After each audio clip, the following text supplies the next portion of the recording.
Hello दोस्तों, नमस्कार। मेरा नाम मिनेश यादव है। जो हमारी रोज़ की एनसेटल एंड लाइन सीरीज चल रही है वो आगे बढ़ाते हुए आज मैं बताना चाहूँगा कि जो हमारे 11वीं के चैप्टर थे वो आधे से ज़्यादा चैप्टर हम कर चुके हैं, आधे से ज़्यादा अध्याय। और आज हम 12वीं के जो अध्याय है वो चालू कर रहे हैं और बहुत जल्दी ही ख़त्म कर देंगे, तो इसलिए आप बने रहिए।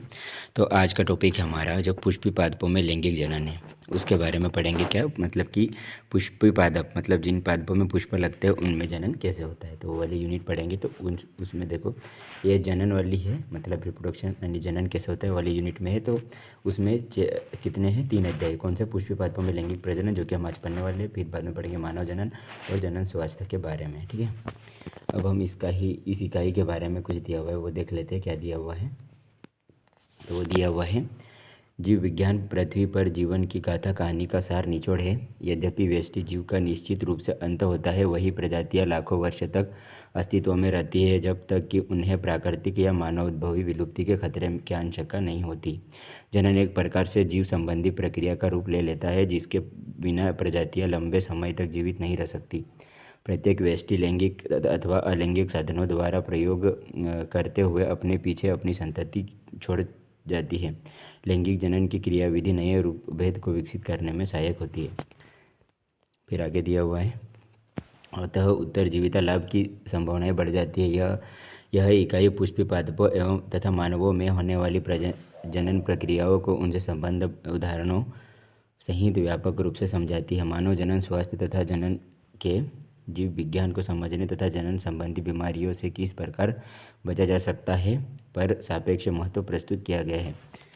ठीक है, फिर आगे दिया हुआ है हमारा जो है हमारे जो पंचानन महेश्वरी है, एक वैज्ञानिक है, इस यूनिट के ऊपर जो जनन हमारा जो इकाई है जनन उसके ऊपर। तो पंचानन महेश्वरी के बारे में भी नीट में सवाल आते हैं, तो आप देख सकते हो। इनकी जन्म हुआ था 1904 में और इनकी मृत्यु हो गई थी 1966 में। पंचानन महेश्वरी याद रख लेना।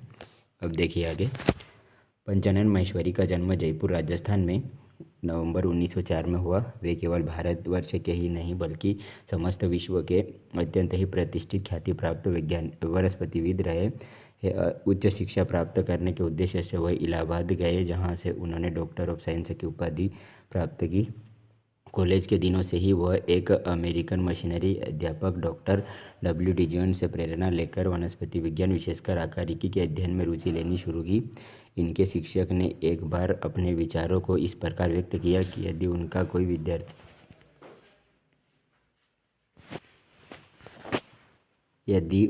विद्यार्थी प्रगति करके उनसे भी ऊपर निकल जाता है तो उन्हें इससे अत्यधिक संतोष प्राप्त होगा।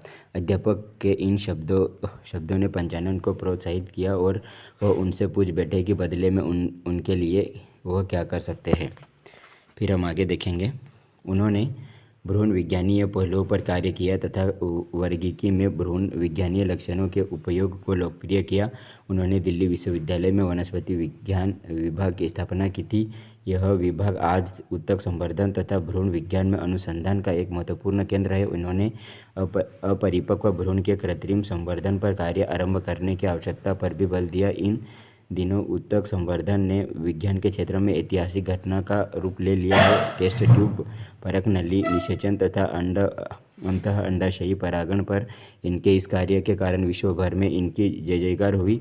रॉयल सोसाइटी ऑफ लंदन ने इन्हें FRS fellowship, Indian science academy तथा अन्य उत्कर्ष संस्थानों ने इन्हें सम्मानित किया।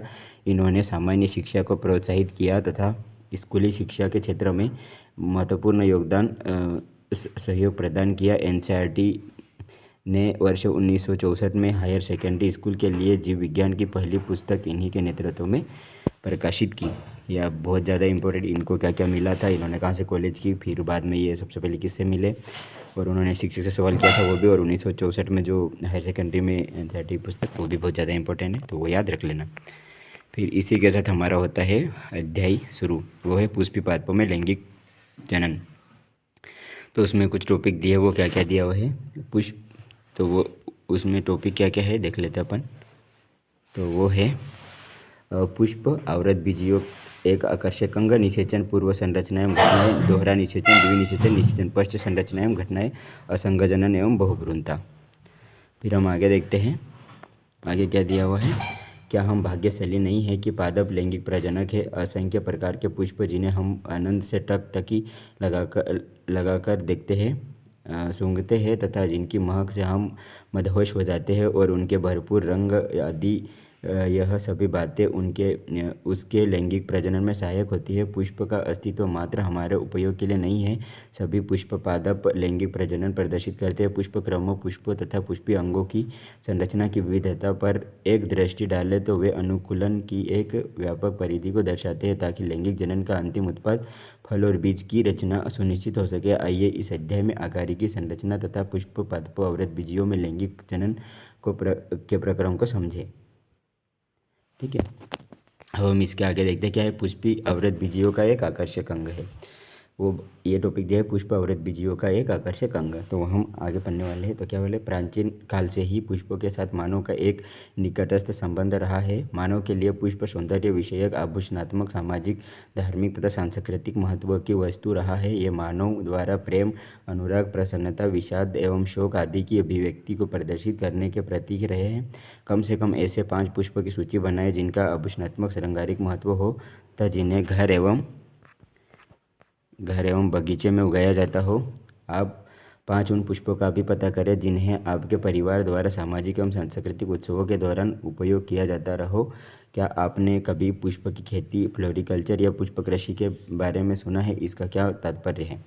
मतलब कि जो हम खेती करते हैं, कोई पुष्प लगाते हैं, पुष्प की खेती जैसे हम दूसरी फसलों की खेती करते हैं वैसे ही। और हम जो सांस्कृतिक में फूल चढ़ाते हैं बहुत सारे, फिर कोई बगीचे लगाते हैं उसमें भी फूल लगाते हैं तो कितना सुंदर लगता है उसके बारे में बताया गया। और लिस्ट आप बना सकते हो अगर आपके यहाँ लगाते हैं और घर में भी यूज़ कर सकते हो। और अब तो बहुत ही आसान है, वो हर कोई करता ही है। फिर बाद में आगे दिया है, एक जीव वैज्ञानिक के लिए पुष्प आकारिकीय एवं भ्रूणीय आश्चर्य तथा लैंगिक जनन स्थल है। आपने कक्षा 11 में एक पुष्प के विभिन्न अंगों के बारे में अध्ययन किया है। चित्र आपको एक प्रारूपी पुष्प के विशिष्ट अंगों को पुनः स्मरण करने में सहायक होगा। क्या आप एक पुष्प के 2 अंगों के नाम बता सकते हैं जिनमें लैंगिक जनन विकास के लिए सर्वाधिक महत्वपूर्ण वाली 2 इकाइयाँ होती है? तो हम देखते हैं चित्र, इसमें क्या दिया हुआ है। इसमें दिया हुआ है सबसे पहले ये वाला देख लीजिए, पुष्प के एएलएस का आरेखीय निरूपण चित्र है। तो ये सबसे पहले तो आप देखिए इसमें कि ये सबसे पहले तो ये परागकोश है, उसके बाद ये तंतु है और पंखुड़ी है, और ये वर्तिका, और हमारा नीचे मिल जाएगा अंडाशय। यह अंडाशय और ये बाह्य दल, याद रख लेना, ये 11वीं में भी आपने पढ़ा था और बहुत ही है। फिर आगे देखिए, निषेचन पूर्व संरचना एवं घटनाएं। निषेचन पूर्व संरचना एवं घटनाएं मतलब जो निषेचन होगा उससे पहले की जितनी भी घटनाएं होगी और जो संरचनाएं बनेगी उस संरचनाओं के हम घटनाओं की हम संरचना बनाकर दिया होगा वो पढ़ेंगे। तो क्या दिया हुआ है, पादप में वास्तविक रूप से पुष्प विकसित होने से पूर्व यह तय हो जाता है कि पादप में पुष्प आने वाले हैं। अनेकों हार्मोनल तथा संरचनात्मक परिवर्तनों की शुरुआत होने लगती है जिसके फलस्वरूप पुष्पीय अध्यक फ्लोरल प्राइमोर्डियम के मध्य विभेदन एवं अग्रिम विकास प्रारंभ होते हैं। पुष्पक्रम की रचना होती है जो पुष्पी कलिकाएँ और बाद में पुष्प को धारण करती है। पुष्प में नर एवं मादा जनन अंग संरचना पुंमंग तथा जायंग विभेदित एवं विकसित रहती है। आप याद करें कि पुंमंगों से भरपूर पुंकेसरों का गोला एक चक्कर नर जननांग तथा जायंगी स्त्री मादा जननांग का प्रतिनिधित्व करता है।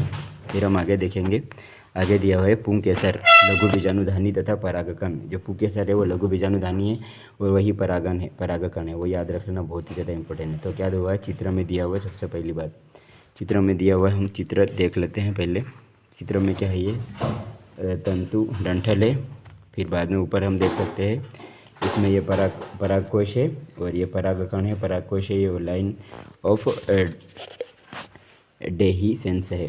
फिर हम देख सकते हो आगे क्या है, तो वह एक विशिष्ट प्रारूपी पुंकेसर 2 भागों में विभक्त रहता है। इनमें लंबा एवं पतला डंठल तंतु फिलामेंट कहलाता है तथा अंतिम सिरा सामान्यतः द्विपालिक संरचना परागकोश कहलाता है। तंतु का समीपस्थ छोर पुष्प के पुष्पासन या पुष्पदल से जुड़ा होता है। पुंकेसरों की संख्या एवं लंबाई विभिन्न प्रजातियों के पुष्पों में विभिन्न होती है। अगर आप 10 पुष्पों प्रत्येक भिन्न प्रजाति से एक पुंकेसर एकत्र करें और उन्हें एक स्लाइड पर रखें तो आप देखेंगे कि इनके आकार में बहुत भिन्नता है जो प्रकृति में विद्यमान है। मतलब कि आप बहुत सारे पुष्प भी इकट्ठे करें तो आपको अलग अलग ही नज़र आएंगे, मतलब कि बहुत सारी उसमें अंतर दिखाई देंगे, वैरायटी अलग अलग होगी।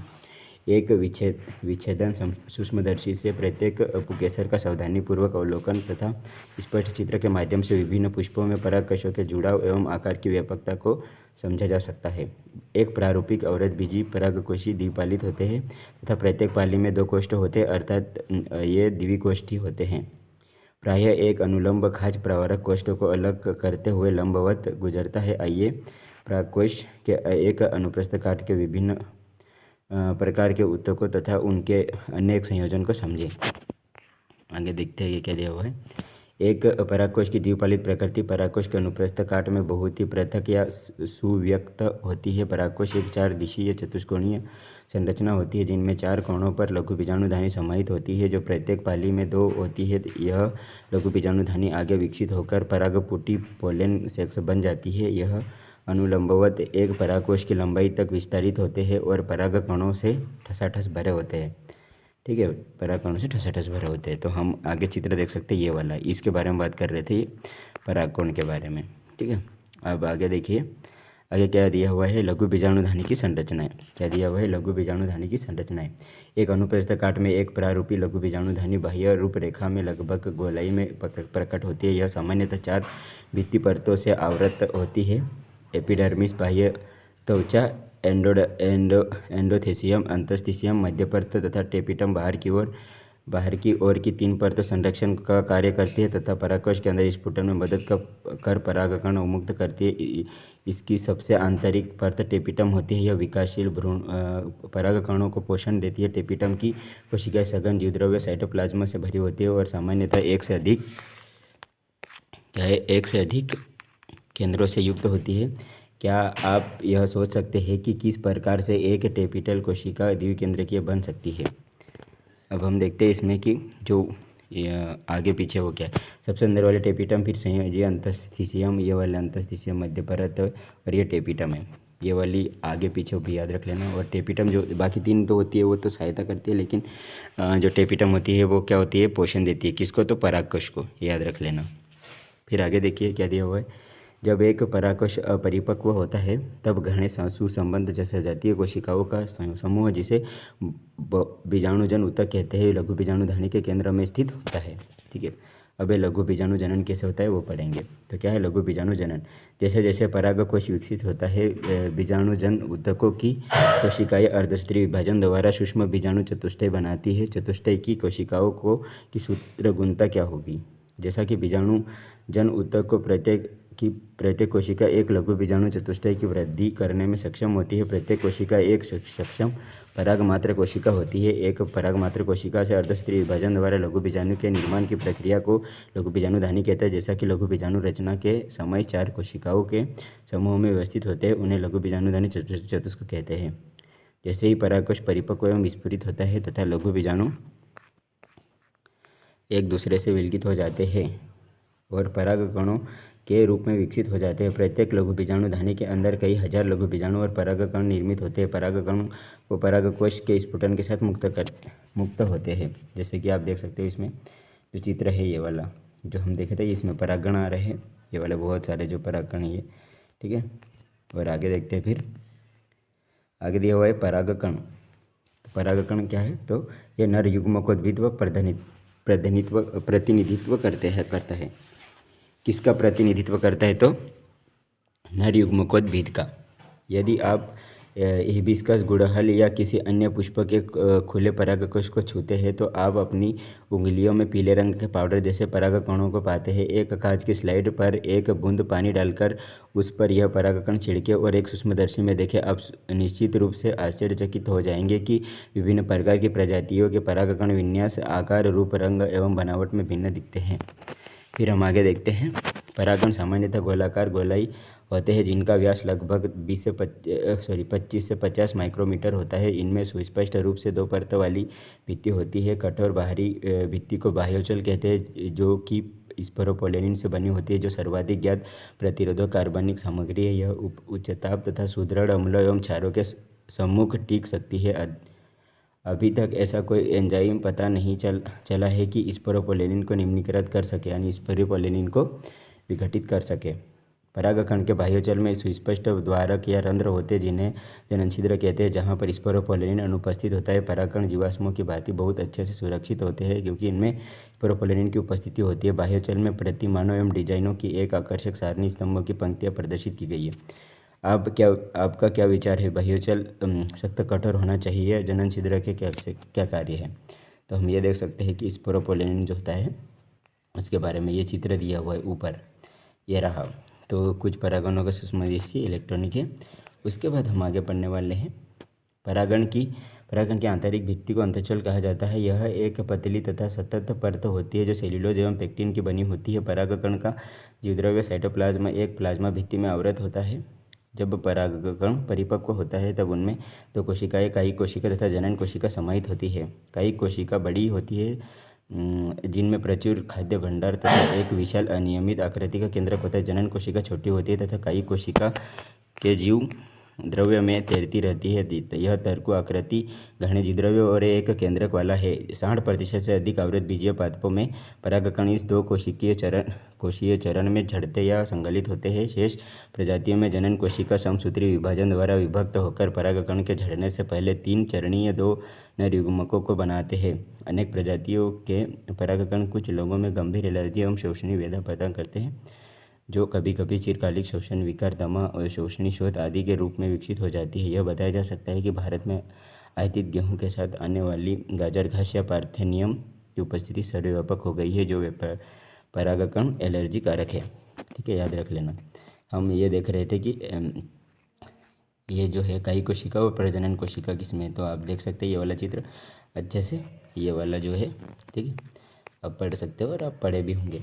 अब हम आगे पढ़ेंगे क्या है कि परागकण पोषणों से भरपूर होते हैं। हाल के वर्षों में आहार संपूरक के रूप में परागण गोलियों टेबलेट्स के लेने का प्रचलन बढ़ा है। पश्चिमी देशों में भारी मात्रा में पराग उत्पाद गोलियों एवं सिरप के रूप में बाजारों में उपलब्ध है। पराग खपत का यह दावा है कि यह खिलाड़ी एवं धावकों अश्वगानी घोड़ों की कार्यदक्षता में वृद्धि करता है। ये पोलेन उत्पाद कुछ दिए हुए हैं, मतलब हमारे परागकण से होते हैं उपस्थिति। तो हम अभी पढ़ते हैं और आगे। परागकण जब एक बार झड़ते हैं तो ये अपनी जीवन क्षमता, अंकुर क्षमता खोने से पहले वर्तिकाग्र पर गिरते हैं, जहाँ यदि आवश्यकता हुई तो निषेचन करते हैं। आपके विचार से परागकण में जीवन क्षमता कितने समय तक रहती है? कौन सा परागण कितने समय तक जीवनक्षम रहता है? बहुत विविधता पाई जाती है। बहुत हद तक यह विद्यमान तापमान एवं आर्द्रता पर निर्भर करता है। कुछ अनाजों जैसे धान एवं गेहूँ में परागकण अपनी जीवन क्षमता बहुत जल्दी, लगभग 30 मिनट में ही खो देते हैं, जबकि गुलाबवत, रोजेसी, लेग्यूमिनेसी तथा सोलेनेसी आदि कुछ सदस्यों में परागकणों की जीवन क्षमता महीनों तक बनी रहती है। ठीक है, आगे दिया हुआ है। आपने शायद सुना होगा कि कृत्रिम गर्भधान के लिए मानव सहित बहुत से जानवरों के वीर्य शुक्राणुओं का भंडारण किया जाता है। बहुत से प्रजाति के परागकणों को द्रव्य नाइट्रोजन मतलब -196 डिग्री सेल्सियस में कई वर्षों तक भंडारित करना संभव है। इस प्रकार से भंडारित पराग का प्रयोग बीज भंडार बैंक की भांति पराग भंडारों बैंकों के रूप में फसल प्रजनन कार्यक्रम में किया जाता है। मतलब उसको हम -196 डिग्री सेल्सियस पर रख सकते हैं और समय ज़्यादा उसका उम्र बढ़ा सकते हैं, किसकी? परागकण की। फिर बाद में आगे दिया हुआ है स्त्री केसर, गुरु बीजाणु, धानी बीजांड तथा भ्रूणकोश। ये जो हमें वो कल मतलब अगले वीडियो में पढ़ेंगे। तो आज के लिए यहीं तक, क्योंकि लंबा वीडियो हो जाएगा फिर, तो लंबे वीडियो हो जाएगा और लंबे समय तक पढ़ने में भी मतलब थोड़ा आलसी आती है। तो अगर आप यहाँ तक वीडियो देख रहे हो तो आप सभी का धन्यवाद, और चैनल को सब्सक्राइब और वीडियो को लाइक और अपने दोस्तों के साथ शेयर कीजिए। और आप अच्छे कमेंट करिए, क्योंकि आपके एक कमेंट से मुझे बहुत मोटिवेशन मिलता है। और आप लाइक करोगे तो एक लाइक से भी, और सब्सक्राइब भी करोगे तब भी मुझे एक मोटिवेशन मिलता है। तो मिलते हैं फिर अगले वीडियो में। तो आप सभी का धन्यवाद। जय हिंद।